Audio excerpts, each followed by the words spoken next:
So here's what happens to you if you try and go and help people going through genocide as a doctor in Gaza. You get banned from Europe. This is what the French authorities are now doing. Ghassan Abu Sitta, the British Palestinian professor who spent a long time helping the babies, the women, the wounded of Israel's genocide in Gaza, and eventually headed back to the UK.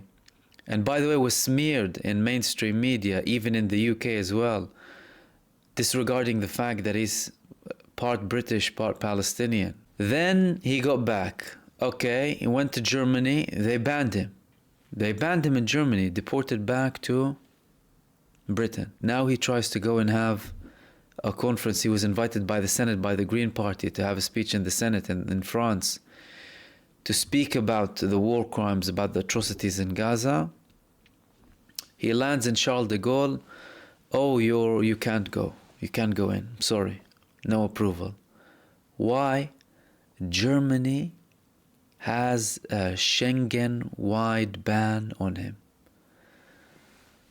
They handed everyone a Schengen-wide ban, which is all of the countries that in Europe that have freedom of movement without the necessity to provide your passports between travel, the free zone in Europe.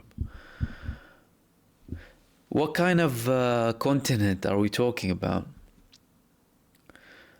The content of liberty, of human rights,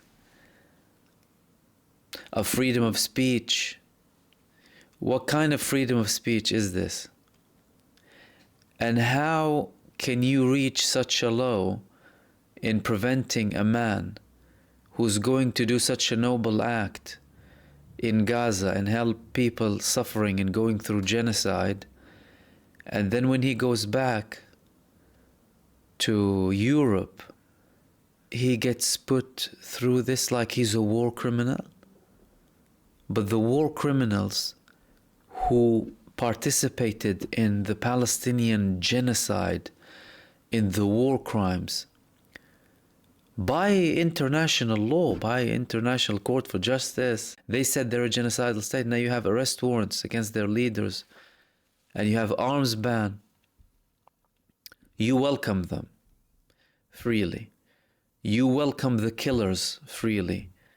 You welcome the genocidal supremacists freely, but you ban the doctor that went to save lives of people suffering, the most vulnerable people in the most barbaric genocide in the 21st century. To me, this just shows the situation. It shows the status of Europe and how morally depraved its leaders are and how it's slowly declining. There's no way you can sustain your way of ruling, your way of governing, the system that you're running by, or these people in power who support genocidal people and go against people who actually try and do something good.